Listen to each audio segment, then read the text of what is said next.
Hello and welcome to The Flying Frisbee. My name is Dominic Frisbee and today's piece is called Why It Is Inevitable That Modern Buildings Will Be Ugly, Lost Proportions and the Metric System.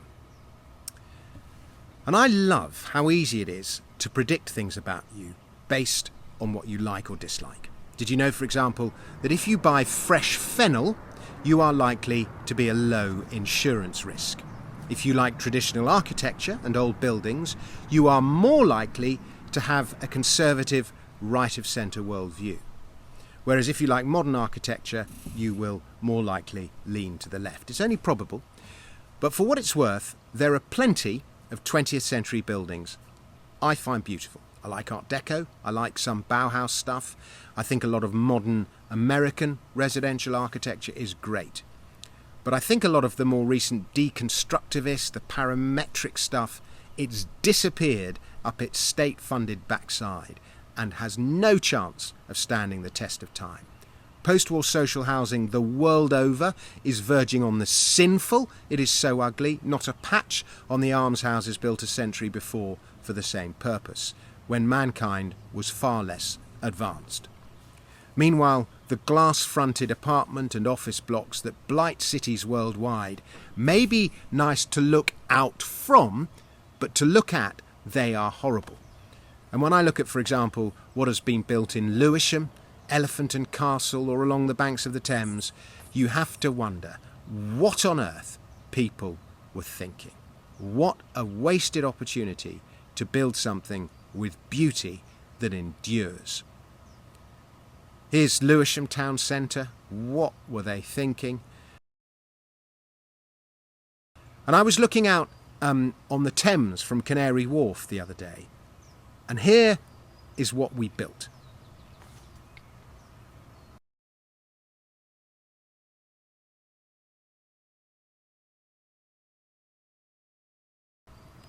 Here is what was possible.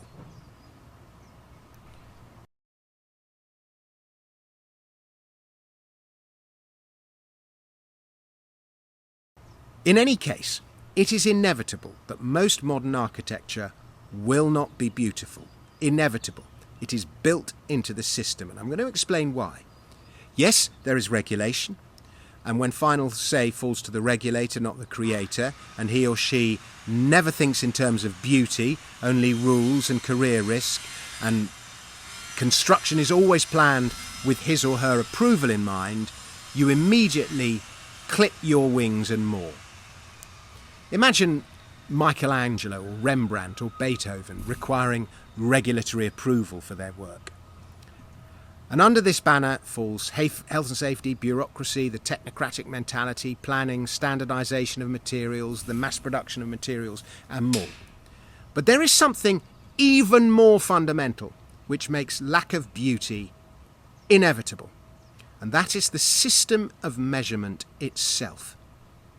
In the past, before mass-produced tape measures were a thing, we made do with the most immediate tools we had to measure things, the human body. Traditional weights and measures are all based around the human body. A foot is, well, a foot. A hand is a hand. A span is a hand stretched out. An inch is a thumb pressed down. And there are 4 thumbs to a hand, 6 spans to a span, or 12 to a foot, 2 spans, and 18 thumbs to a cubit, which is the distance from your fingertips to your elbow. A yard is a pace, which happens to be 3 foot, and a fathom, well, that's 6 foot, or the arms stretched out, 2 yards. And it goes on. A pound is roughly the amount you can hold comfortably in your hand. A furlong is the distance a man of average fitness can fit for.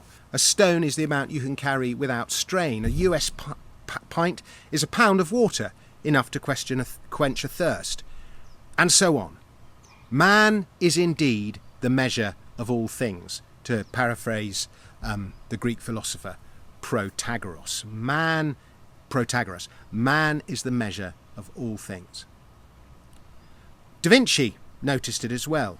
Nature has thus arranged the measurement of a man. 4 fingers make 1 palm, and 4 palms make 1 foot. 6 palms make 1 cubit. 4 cubits make once a man's height, he says in his note for Vitruvian Man. The human body is proportionate, and it turns out that feet are very similar the world over and have been throughout history. The foot, for example, was the principal unit in the design of Stonehenge. And here are some different feet from around the world throughout history. The cubit was the principal unit of the pyramids. It's a good measure because it's a distance you can measure rope around. The pound is the oldest measure of all. It goes all the way back to the Babylonian mina. And here's the thing. Proportion is inherent to traditional weights and measures because they derive from the human body, which is proportionate. We are biologically programmed to find the proportions of the human body attractive. And the religious will argue that God made man in his own image. Traditional weights and measures derive, therefore, from God, or his image at least, and so are divine and sacred. The metric system, on the other hand, is not based on the human body, but on the earth itself. A metre is supposed to be 1/10,000,000th of the distance from the North Pole to the equator, though one of the French scientists measuring the distance forged the data, so the measure is flawed. And the idea of a system based on the earth itself, rather than the human body, was to achieve a universal measure based on the perfection of nature. That's to quote the designers, and the system for all people, for all time, to use the words of those who commissioned the measure in the years after the French Revolution. Now, metric may have a brilliantly simple and comprehensible design based around the number 10, but unlike traditional weights and measures, proportion is not intrinsic to it. And for the purposes of science and for safety, as I argue in my lecture with Funny Bits, How Heavy, do watch it if you haven't seen it already, a universal system of weights and measures is very important. And thanks to the simplicity of decimals, which again derive from the human body, we have 10 fingers and we use our fingers to count, metric can scale up or down for use in nanotechnology or in macrotech. And as proportion is inherent to traditional weights and measures, buildings based on them will inevitably have inherent proportion, and thus all the beauty that comes with proportion. But most of the world now uses metric in its building, which has no inherent proportion. So it becomes inevitable that modern buildings will not have the proportion inherent to older buildings, unless the architects deliberately plan otherwise, which most of the time they do not. Thus is modern architecture inevitably not beautiful. It's why even functional old buildings, barns or warehouses, have a beauty to them. The proportion is inherent to the foundational weights and measures. It is missing in modern buildings. In the past, weights and measures changed, even if only slightly, from region to region, and the result was regional diversity in buildings. Using local materials will have added to this regional individuality. But the world over now uses the same system of weights and measures, following similar regulations, using similar mass-produced materials. And that means modern architecture will lack beauty and diversity and individuality the world over. Bland conformity reigns. And even something as foundational as an old brick is proportionate. A brick is a hand in width, 4 inches, and for obvious reasons, so a brickie could handle it.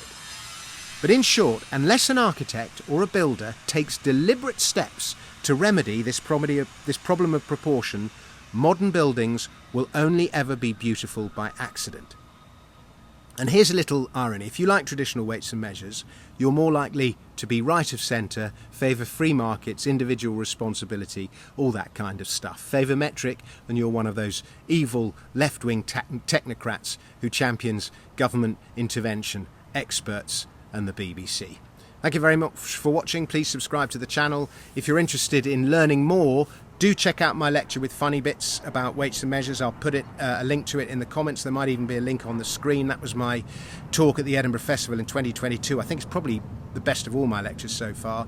And also I made a short video about architecture and beauty for an Italian TV series I presented years ago, and links to both are in the comments. Until next time, goodbye.